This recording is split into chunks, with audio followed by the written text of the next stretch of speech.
Hello. I'm going to go ahead and bring the rest of the guys out, too. There they are. They were all three all together. Yeah. Yeah.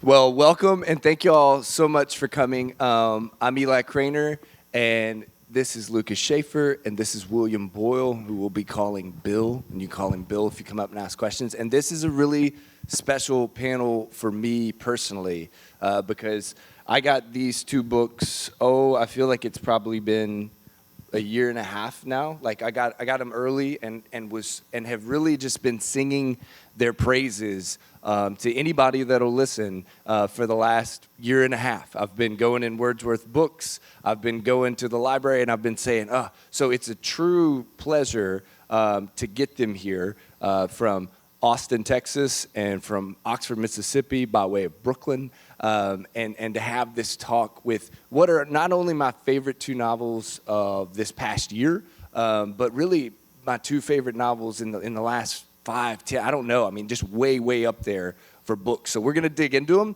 And before we do, I'm not going to read. If you want to read their bio or do all that stuff, just read it on the pamphlet. You know, I want to get it. We got a lot to talk about. And these two books are meaty and fun and so well done, so well written, and that's what we're going to dive into. But before we do, if you're not familiar with the novels, then I'm going to let the authors just kind of tee it up for what the books are and what their books are about. So Lucas, start us off.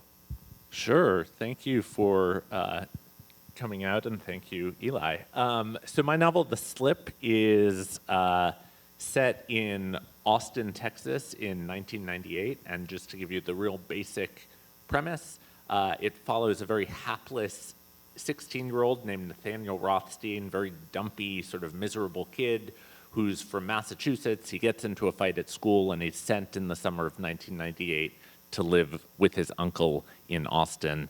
And in Austin, he has a volunteer job at a nursing home with an ex-boxer named David DeLeese, who's this big, brash Haitian former fighter who now works at this nursing home. And over the course of this summer, Nathaniel starts to, he sort of falls under David's wing, and David takes him to a local boxing gym, and they have this sort of magical summer together where Nathaniel really starts to come into his own. And at the end of the summer, Nathaniel disappears, never to be seen again. And the novel follows a huge cast of characters over about 20 years as we learn what happened to him. And that's really just the tip of the iceberg. I mean, there is so much that goes on in this book that maybe we'll get into when we get into the second part here in a second. But now William Boyle and his book, Saint of the Narrow Street. Hey, thanks, Eli, and thank you all for being here. I don't have my book with me to hold up, but my novel, Saint of the Narrow Street, is set over an 18-year stretch. Opens in 1986 in southern Brooklyn neighborhood of Gravesend, which is where I'm from, and it really kind of charts the lives of 4 main characters. It's kind of a family crime drama, I guess is what I'd call it. The mother, Rissa, her son, Fabrizio, her sister, Julia, and their across the street neighbor, who his real name is Christopher, but he goes by Chooch. And in the beginning of the book, Rissa's abusive husband comes home drunk, and things get out of control very quickly, and she hits him with a cast iron pan, and her sister is there, and things kind of unravel from there. And then, we kind of see the fallout in the lives of these characters as they kind of cover up what's happened over the next 18 years. But we really just drop into 4 different moments across that time period. So the opening of the book is set over one night in 1986. The second part of the book is like a day or day and a half in 1991. The third part of the book is a day or a day and a half in 1998. And then the last part of the book, part 4, is like a day or a day and a half in 2004. So we're just kind of, we're not with them that whole time. We're just dropping into moments across this 18-year stretch, really from the time Fabrizio is a baby to the time he's 18 years old. So these two books, it's kind of weird. We were just back there and talking, and the way that they're similar. They're big, they're bold books. They're set in similar time periods. We were putting together pieces that Bill actually lived in Austin for a minute, and then in the slip, there's mention of Brooklyn. But here's why for me, like what actually, and this is really true of any book that I really care about. We could talk about the experimental, like they have experimental narratives that are going on here with big, like the slip has got almost multiple novellas in some way, kind of put into this one book. Bill does something in Saint of the Narrow Street that I honestly, like what he was talking about with those time jumps that are so interesting because you see this like worst 24, 48 hours in these characters' lives, and then it cuts, and then you jump 5 years, 8 years, and you don't know like who's in prison or who has survived that moment of that night, and it follows this one family. So we could dig into all of that, but what I really wanted to do, and I wanted to try something different for a panel, so y'all play with me here, is I have a list of what are my favorite lines from the book. So the actual stuff, because to me, that's what matters. It's the line. I love to read and to mark. And so what I'm going to do is we do kind of have like this opening section of lines have to do with character. And so I'm going to read it, and I'm just going to read it out loud, the line, and then pass it off to the author to kind of talk about where that line came from, what's going on, catch y'all up mid-flow. So the first line we've got is from Lucas's book, The Slip, and here's what it is. Belinda St. James, not her real name, Playboy Playmate of the Month, April 1978, dancer at Expose 1979 to 1980, stylist at Sexy Cuts on and off 1982 to 1991, Sports Clip 1993 to 96, and the hip new fresh on South Congress, 3 Fraught Days, March 1997, knew how to make a little money on the side. Tell us about Belinda. Not her real name. Oh, Belinda. You're probably wondering, based on my description of the book, how Belinda fits into this mess. This book is largely about identity and about people transforming into who they want to be, who they thought they were, someone entirely different. And Austin is sort of the perfect setting for that kind of book because it's a city that's constantly transforming and expanding. And so Belinda fits very much into our sort of 1998 Austin milieu. She's this, does whatever she can to make ends meet, and is a phone sex operator sort of on the side, in addition to cutting hair and all of these other things. She knows how to make money on the side. She knows how to make money on the side. And that was actually the first line I ever wrote about Belinda, because I was like trying to think about what, this woman who makes money on the side, like how does she make this money? So I kind of created her little resume there. But the sort of impetus for Belinda, I'll just tell you briefly, is Nathaniel is our 16-year-old protagonist. There's sort of a second protagonist named X in this book, who is also 16 and was born Charles Rex and is grappling with his gender identity and unsure of sort of how he fits in gender-wise. And how X and Nathaniel intersect is sort of largely what the book's about. But when Belinda was initially created, she was kind of a foil for X, and basically just like kind of homophobic and transphobic and just like not a very likable character. And she's still in some ways not very likable. But what I really wanted to do with her was think sort of how she got to where she is, and how her views were shaped. And so that involved kind of going into her deep history, and we have about a 30-page section of the book where we learn where Belinda came from, and her jobs are part of that. And it's just beautiful and hilarious all the way through. So here's some from Bill, Saint of the Narrow Street. Roberto's standing there in front of her, skinny in an anguished way, wearing that ragged hoodie, his hands in his pockets, looking like a bunch of different scroungy scumbags got Frankensteined into one super scroungy scumbag. Tell us about Roberto, Bill.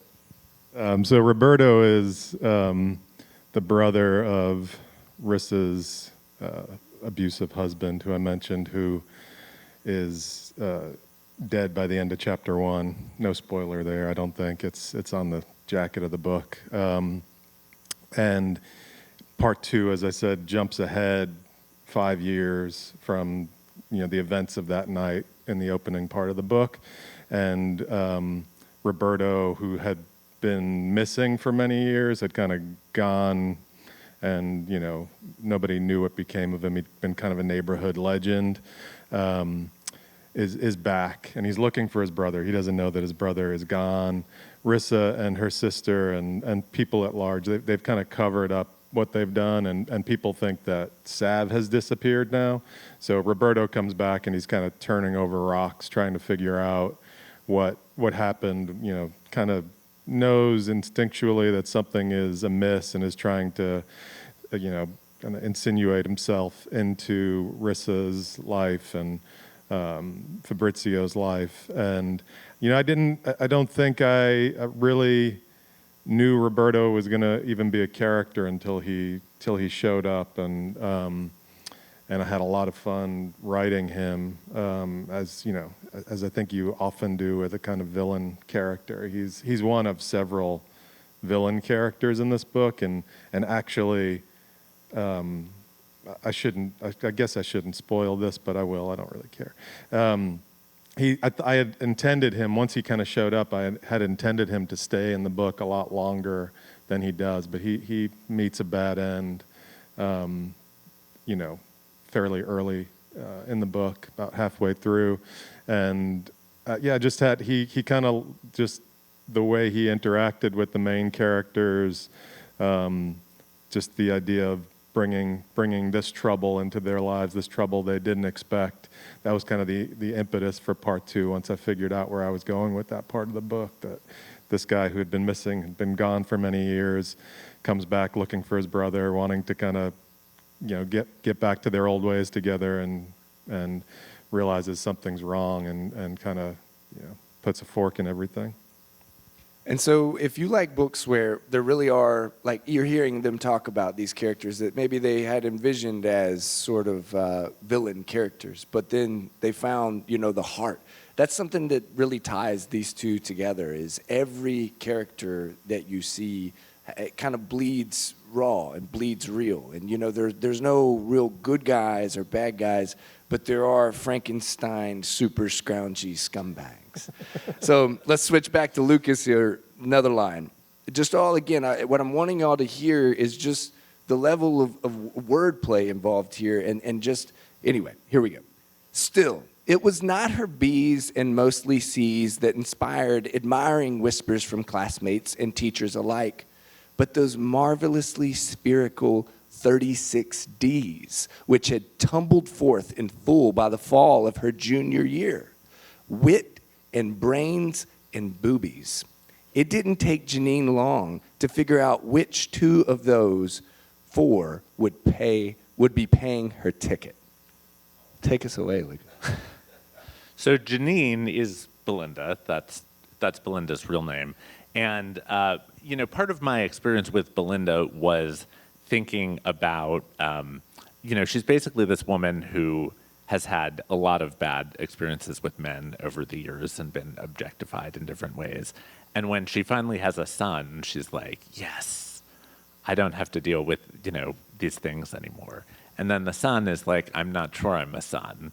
And this is where a lot of the conflict in their section of the story comes in. So I thought it was important to kind of go into that history with her. And then the other thing is, this is a boxing book, and boxing is about bodies, right? So I really wanted all of these characters to have,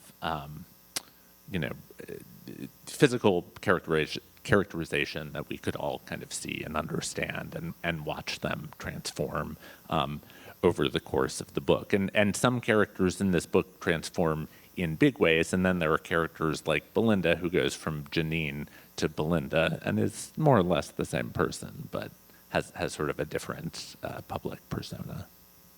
So for Bill, he came and did a talk at Arkansas Tech on Thursday, and one of the things that I passed out to my students prior to his arrival was the style sheet for Saint of the Narrow Street. So a style sheet is what the copy editor creates as they go about trying to make a clean draft. And so as a part of that, they have to list every character name, every place name, all these things that are specific to the book.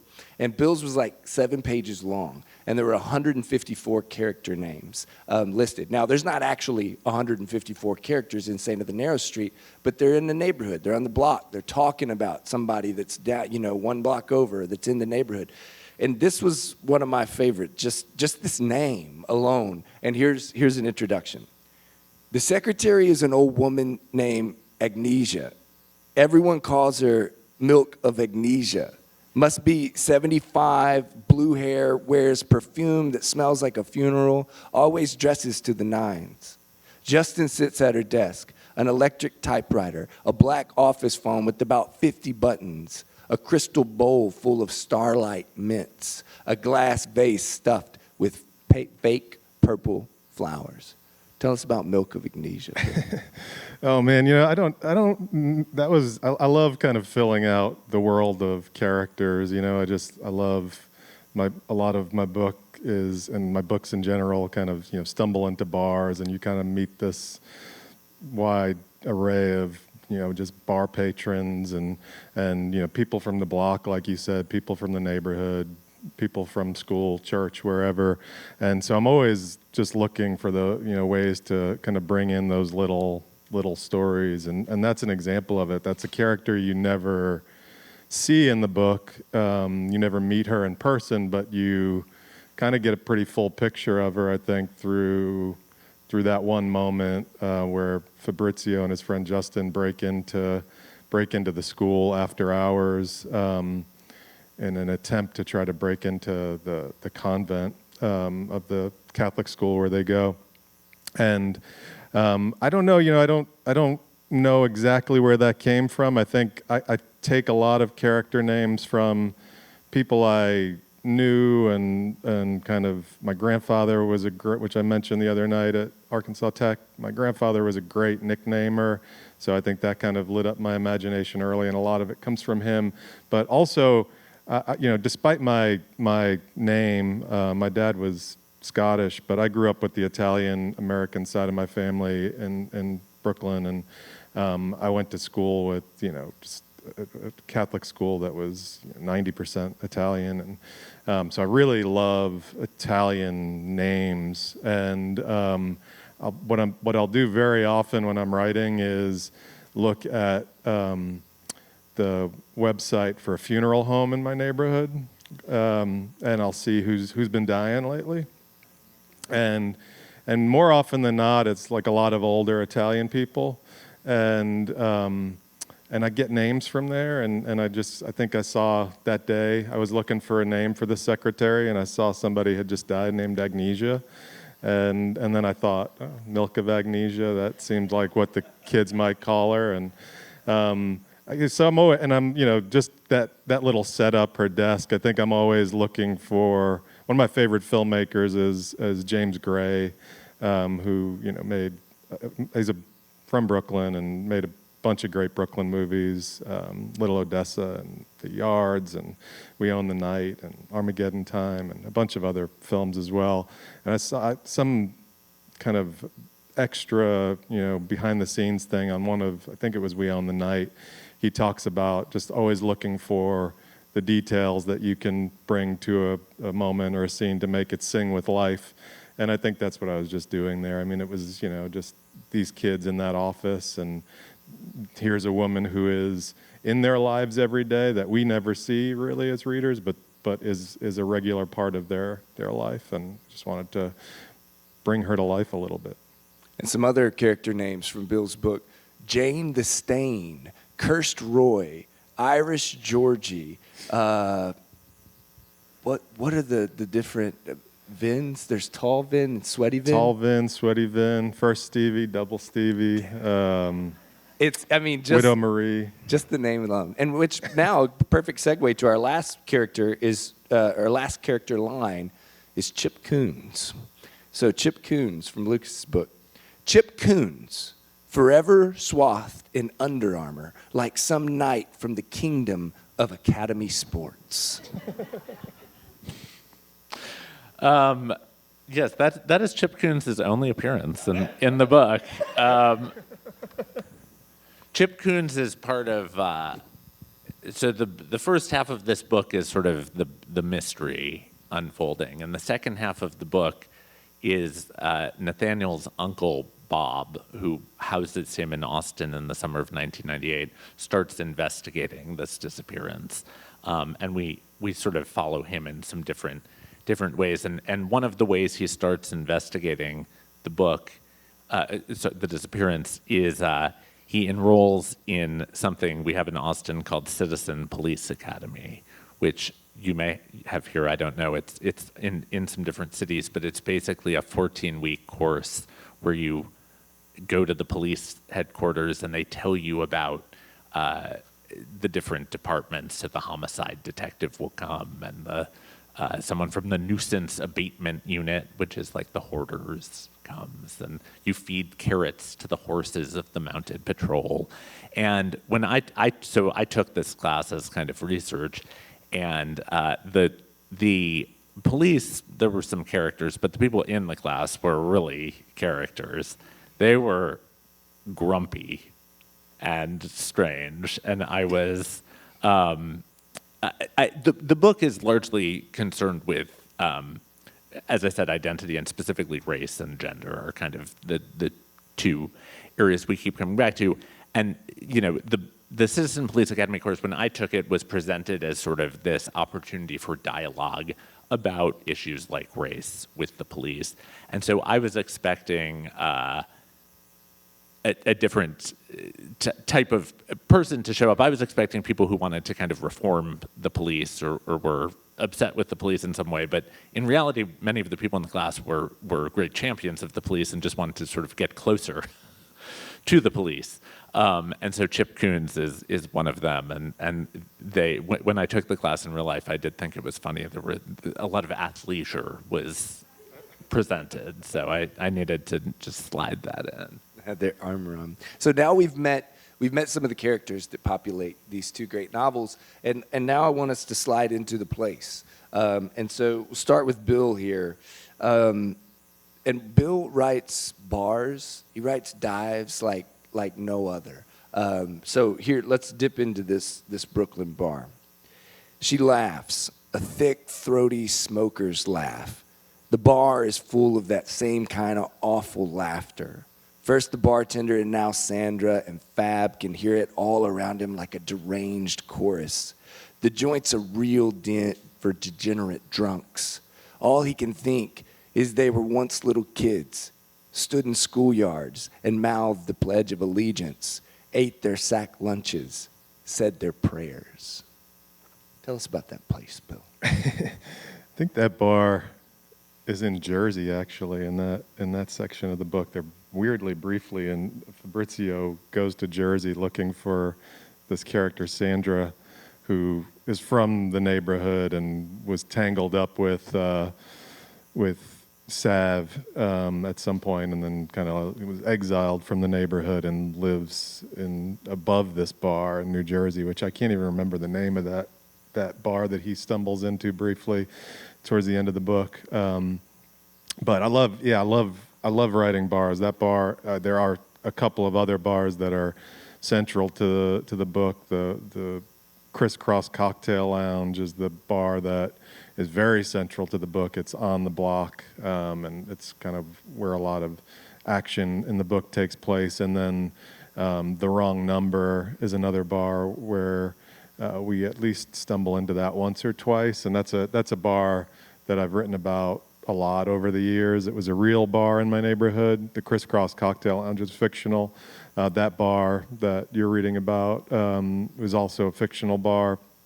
But I just love, I love having stories. I've always responded to bar stories before I ever had a drink in my life. I'd listen to my grandfather tell kind of bar stories, and he would always, it just was so romantic to me. He'd talk about this place that he frequented called the Cockroach Inn, where they would race cockroaches on the bar top.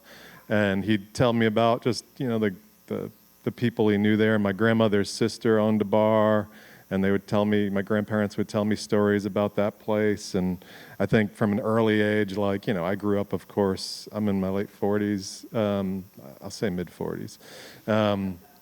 And yeah, I grew up watching and loving Cheers and some of the first stuff that really kind of lit up my imagination as a young reader and viewer, Eugene O'Neill plays and The Iceman Cometh in particular. And so I'm always drawn to bar literature and bar, films set in bars. And one of the films that kind of, I don't think it would be apparent, and maybe nobody has seen this film that came out a few years ago called Bloody Nose, Empty Pockets, which is a great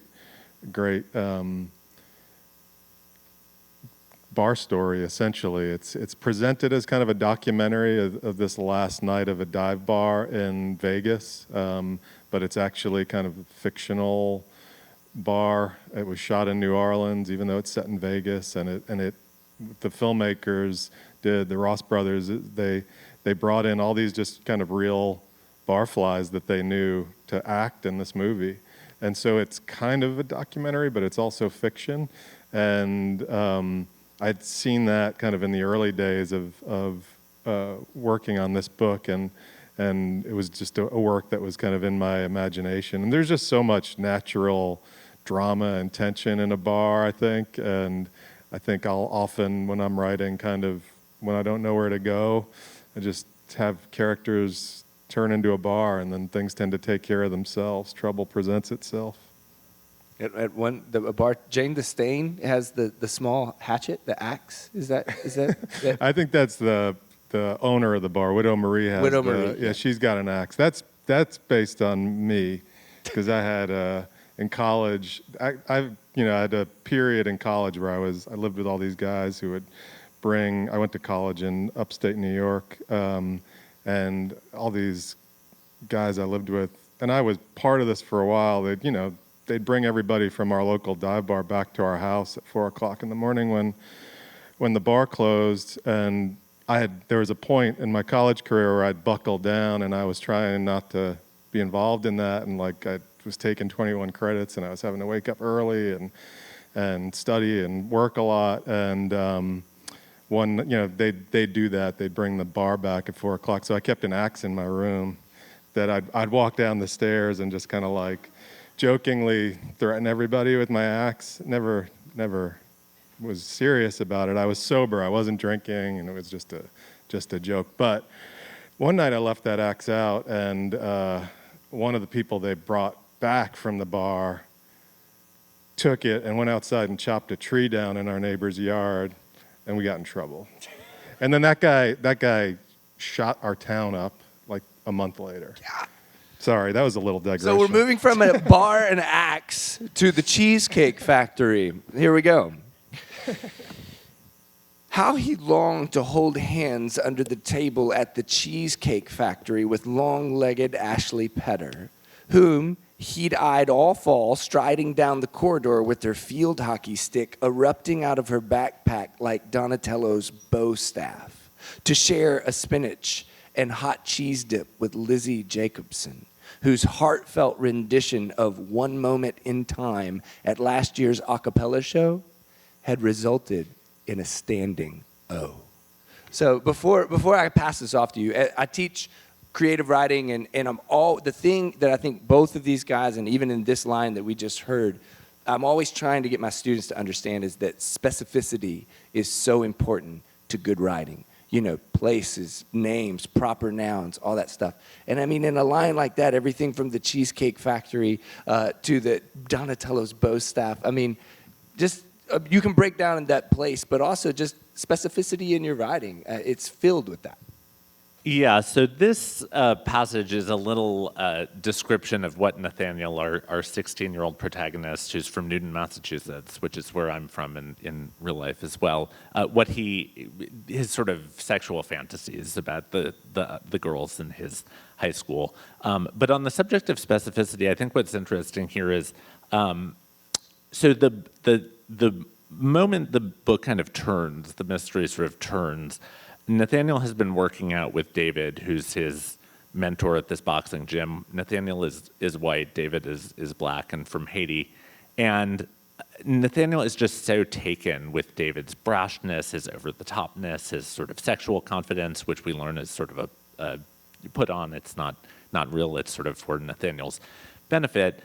And Nathaniel begins to imitate David in some different ways. So he starts to dress like David. He starts wearing David's cologne. And then Nathaniel, and you'll start to figure out how some of the pieces are connected, Nathaniel has a phone sex habit, but he's not very good at phone sex. And he realizes that if he imitates David on the phone sex hotline, he is better at it. And then he starts to tan, to look more like David. And why he does this is sort of revealed through the book. But this is obviously like a very uncomfortable, discomforting idea. And I was really interested in the subject of, I used to be a 7th and 8th grade teacher and was also a student, of course. And a phenomenon I noticed was white students who really aspired to blackness in some way, who had a lot of their heroes in music, in athletics, in whatever the discipline were black, but then they were also a little bit racist or had preconceived notions that didn't fit with that, other sense of themselves. And so I really wanted to explore that tension. And when I first started writing this book, I had Nathaniel come from suburban Houston, and he comes to Austin. And it didn't really work, and I couldn't figure out why it wasn't working. And what I realized was that if I'm going to have Nathaniel doing these kind of uncomfortable things that are making the reader uncomfortable, that we'd sort of classify as problematic, I needed to get every detail of sort of why he was doing that and what was going through his mind correct. And I'm not from suburban Houston. I was just thinking suburbs, right? And when the book really started to click was when I was like, okay, I'm going to have Nathaniel come from Massachusetts, where I'm from, where I really understand the milieu and the racial dynamics and the class dynamics and all of that. And then I'm going to have him come to Austin, which is another place I really understand because I've lived there for 20 years. So I think that's a long way of showing how I think that specificity is important. Yeah, and if you're picking up on it by now, if you're not familiar with these books are big and brazen and bold, and I mean, both of them, they take all sorts of risks. And I think for me, in this moment in time, as a novelist who, on whatever end of the spectrum you find yourself, you're often told things you can and can't do with your art. These are two guys who are absolutely blazing kind of into that in a way that was just, with these two books released this year, just, man, I just kind of wanted to stand up and pump my fist. And so what we're going to jump into now is when I'm finding myself reading, the things that I find myself marking, as much as I love good character descriptions and good place, it's these kind of the aphorism lines, the lines that read like pure wisdom, like a little nugget that come through. And so here's where we are with Bill. A communal thing, like the city was a pot, a melting pot, like they said, but not only of so many cultures, of all this pain. And it was swirling in the air, and sometimes you could take a breath and it absorbed into your bones and blood. I can't even remember whose perspective that's from. I think it's Fabrizio, but maybe not. Maybe it's Julia. But I think for me, it's always this kind of this balance of dialogue, action, interiority, and the interior lives of the characters. That's so rich. That's where so much what you were talking about earlier, like the multi-dimensionality of the characters. That's where you find it. So a character like Roberto or Fabrizio, who is challenging, difficult, and would be easy to hate. I think if he was more one-dimensional, it's in the way they think about the world that you can see a kind of tenderness or a grace, and so I'm always looking for those opportunities to kind of to give a character, even a bad character or a character who might be perceived as bad, as these moments of understanding about the world or confusion about the world or whatever. Trying, just looking around and trying to make sense of everything is such a key component of just writing characters and places. So Lucas, I'm gonna do something different because Lucas's aphorisms, this is maybe his superpower, is they come out in like one-liners. Like you're the king of like the last line of a paragraph delivering that just total punch. So for you, I've got like 3, and we'll do like a rapid fire. I'll read. It's like one line each. I'll read it, and then you respond, and then we'll jump to the next one. I'm ready. Are there any children in the audience? Okay. Flirt and fuck and feud and yearn. A true high school relationship.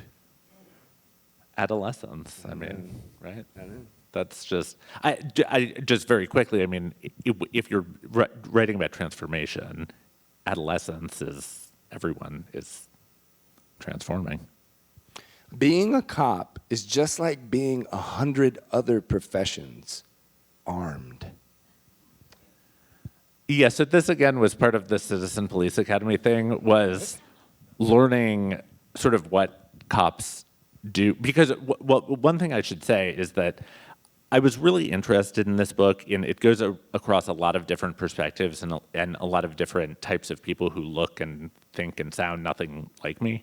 And the cop character was sort of a tricky one for me because I was writing this during like George Floyd and during all of the sort of cop tumult, and was not feeling very sympathetic towards the police, but needed to really get into a character's brain so we were empathetic towards this police character. And one of the things I learned in doing this was like the amount of paperwork and sort of social skills and sort of non-physical skills you need to be a cop. And so the cop character in this, Miriam, has none of those skills, unfortunately, for her. And that is her learning that. And what he does with Miriam, the way that she goes from not having those skills to transforming, it's one of the sections of the book. I mean, what is it? Probably 60 pages? I don't know. But no. But as a dude who does crime, I was like, damn, like this dude did 60 pages worth of like what a cop, like in a way that was just it made me envious, how well it was done. Bill, jump into you for a one-liner. The building sits on the ground like it belongs there. Not all buildings belong where they are. It's kind of similar to what I was just saying. I think, being a writer is observing the world and collecting those observations and collecting those details. So very often it'll just be through whatever character it's coming from. It'll just be observations I've kind of collected along the way, or things that sounds like something I just thought. Do you have a building? Do you have a building in mind that doesn't belong? Is there one that you think that building? Yeah, there's a bunch in my. When I'm kind of when I sit down to write, I write about almost exclusively or mostly about the neighborhood where I grew up, and so I was thinking about specific buildings in that neighborhood. I can't remember what building that was in reference to in the book. I can't remember if it was the school or what, but there's a bunch in my neighborhood that I feel that way about, that I look at and just think that looks wrong. You know, it doesn't fit here. And I have those sorts of thoughts all the time. And then I think that's one of the things I love about writing. It's just like maybe I had that thought myself about something in Oxford that day that I was writing that, and I just kind of put it into the mind of the character. One-liner, Lucas. Uncles are steady. Uncles are detached. Uncle, it's what we cry when we've had enough. Yeah, I mean, that's an uncle.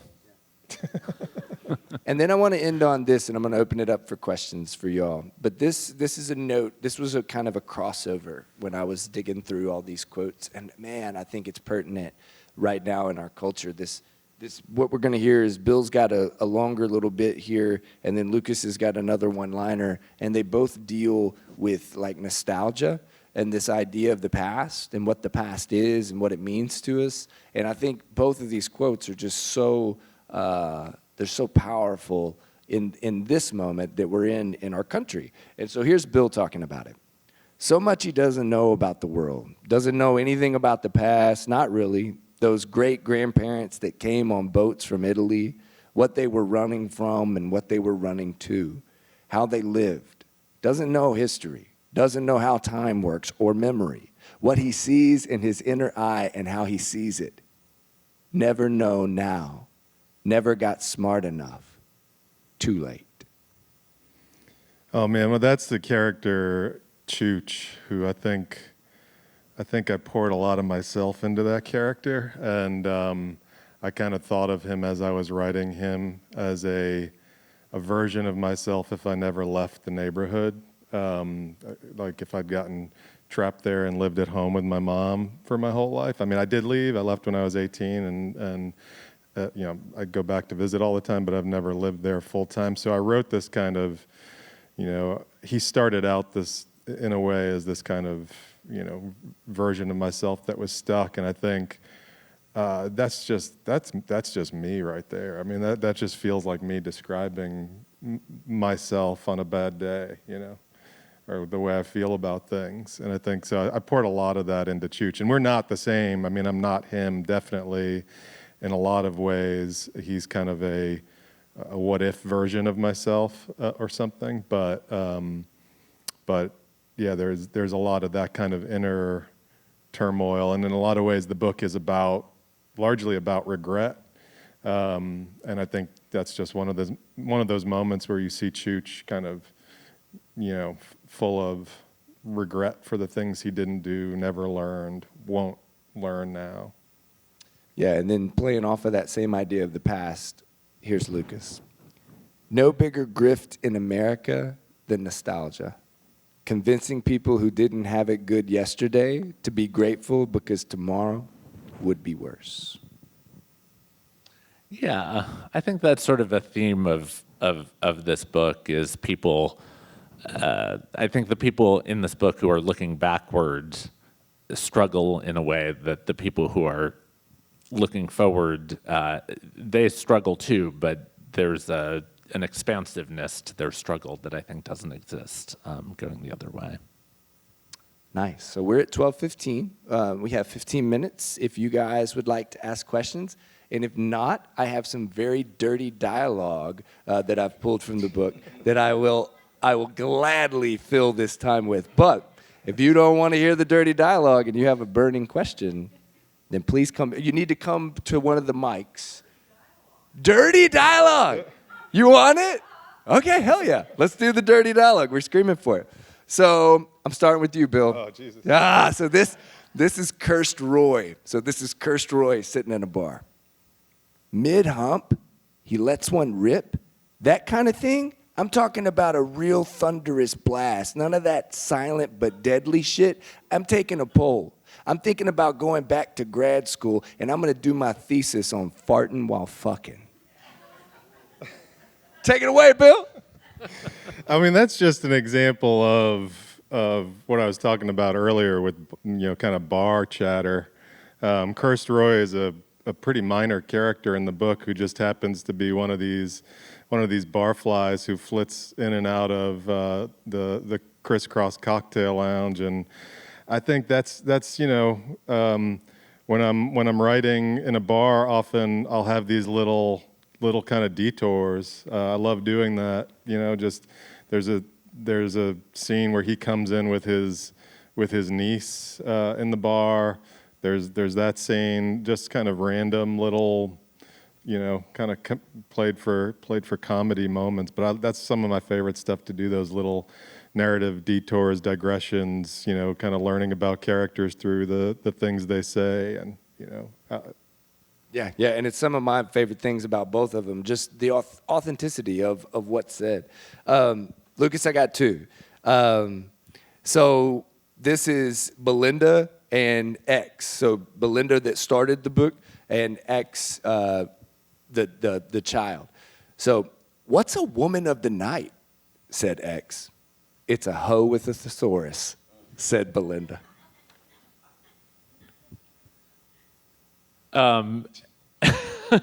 Yeah, Belinda is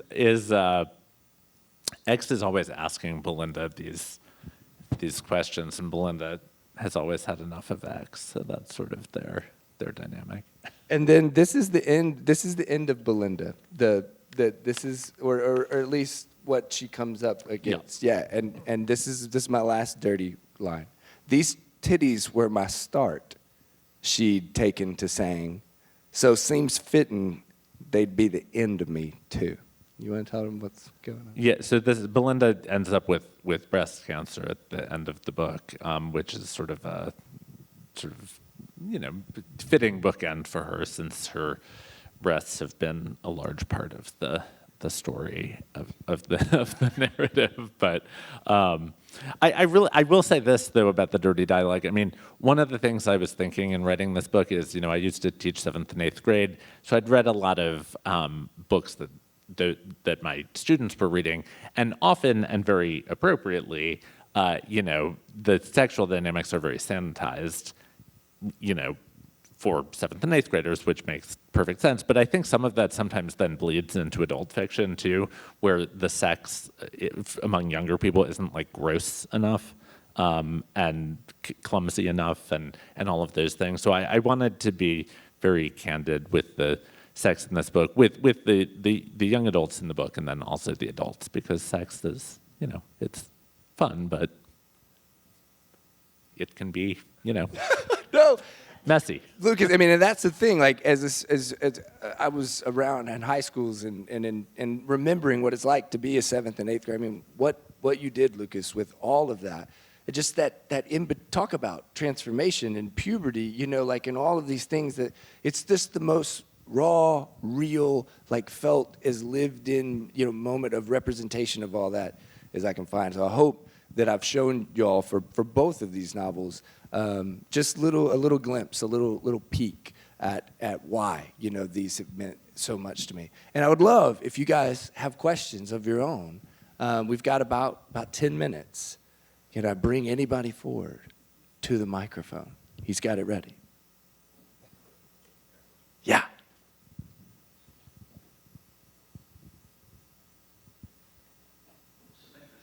Hey guys, I love both your books. I really appreciate y'all being here. We've talked a lot about the time jumps, the character jumps, the perspective shifts. From a process standpoint, I know the hardest thing that a lot of writers do is try to capture the voice of the narration or of the perspective that they're inhabiting. It seems borderline impossible to me what you both did in terms of picking up that momentum and then just dropping it and shifting into another gear with an entirely new character over and over again in different time frames. From a process standpoint, are you writing these more or less chronologically, or are you writing the voice and the structure is coming together during the editing process? I'm just curious about how all that sort of comes together for you. Thank you. Well, thanks. Appreciate that. And yeah, I mean, for me, I was saying this the other night at Arkansas Tech. Like, I always kind of considered myself a little bit of a coward when it comes to time and writing time. Most of my other books and my impulse as a storyteller is to kind of set a story over a very compressed time frame. A few days, shorter than that. And my original idea for this book, which, as I said, is set over 18 years in these 4 different kind of chunks of compressed time, was for it to take place over one day and night on the block and never leave the block. And I wrote a version of that book that just didn't work, and it was actually the main characters from this version were in that version, but there were also a bunch of other characters, and it was just very different. It went wrong in a variety of ways. But then when I came back to this, I figured out some things, and I figured that I wanted to have it. I've always loved books that that kind of cover a larger period of time, but never thought I'd be able to really find my way into writing one. Like, I think Richard Yates's The Easter Parade is one of my favorite novels of all time. It's a pretty slim novel, but it covers a long period. And so I was trying to think of ways I could do that and still kind of do what I do. And I settled on this structure of just kind of dropping us into these moments of crisis across this 18-year stretch. And I was really inspired, very much. I'm sure there are kind of literary models too that I just wasn't thinking of, but I was really thinking a lot of 2 films, Richard Linklater's Boyhood and Barry Jenkins's Moonlight, both of which kind of have that same structure, just kind of dropping you into these moments. I mean, it's probably even more explicit in Moonlight, similarly structured. And so I mean, I think that all kind of came during the process of working on the book for me. I don't know that I knew exactly that I was going to do that until I was doing it. In fact, my first kind of successful version of this book, there were only 3 parts, 86, 91, and 2004. And then I went back after and wrote the 1998 section. So, and that's one of my favorite parts of the book. That wasn't in the initial kind of completed draft of it. So it was all kind of part of the learning process. It starts for me always with character and place, and then I think I'm figuring out a lot of the rest of the stuff along the way. Lucas, what about?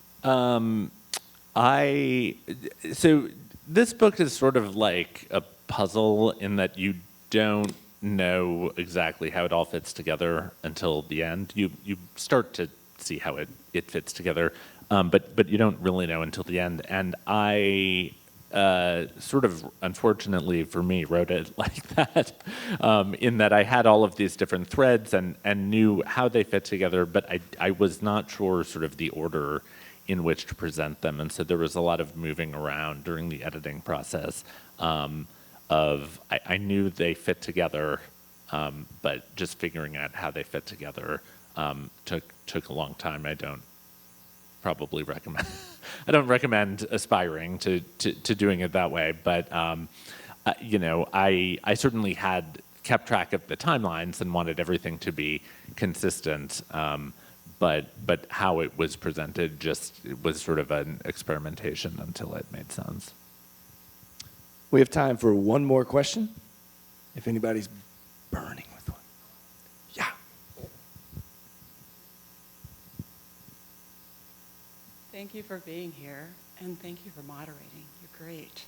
Bill, I'm going to put you on the spot, and you asked for it. You said Chooch, some of Chooch's story is regret, and that some of you is in Chooch.